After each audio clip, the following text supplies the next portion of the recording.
Сәлеметсіздер ме?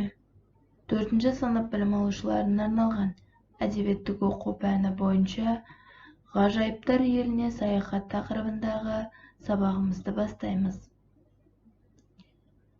Бүгінгі оқу мақсатымыз эпизодтар мен оқиғалардың негізінде жатқан маңызды тұстарын талдау және салыстыру, көркем шығарманы басқа үлгідегі нұсқалармен салыстыру, шығарманың тақырыбы және негізгі ойды анықтау, автордың ойын мәтін деректерінен келтіре отырып дәлелдеу.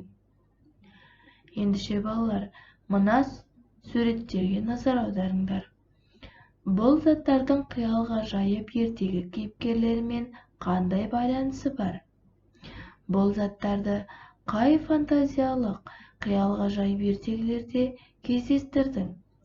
Сұрақтарға жауап беріңдер. Суретке назар аударыңдар. Рудольф Эрих Распе 1736-1794 жылы аралығында өмір сүрген жазушы әрі геолог. Ганновер қаласында дүниеге келген. Жазушы Мюнхгаузеннің хикаялары туындысымен дүние жүзі оқырмандарына таныс.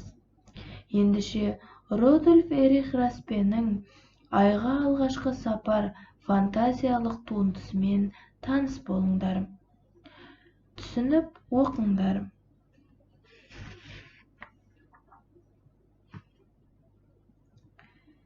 Және әңгімелейміз. Мәтіннің кез келген бөлігін әңгімеле.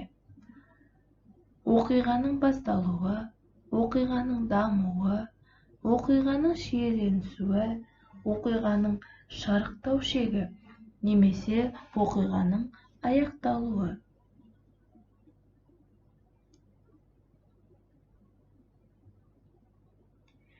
Ойлан.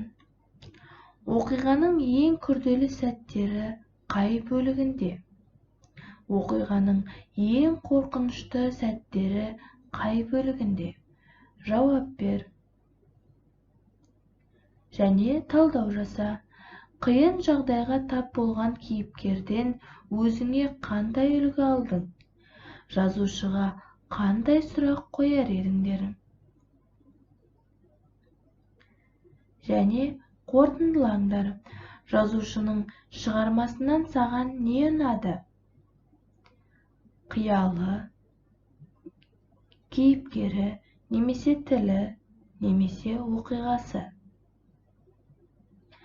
Ұнаған тұсын белгілеп жауап бер. Мәтінге суреттер топтамасын дайындаңдар.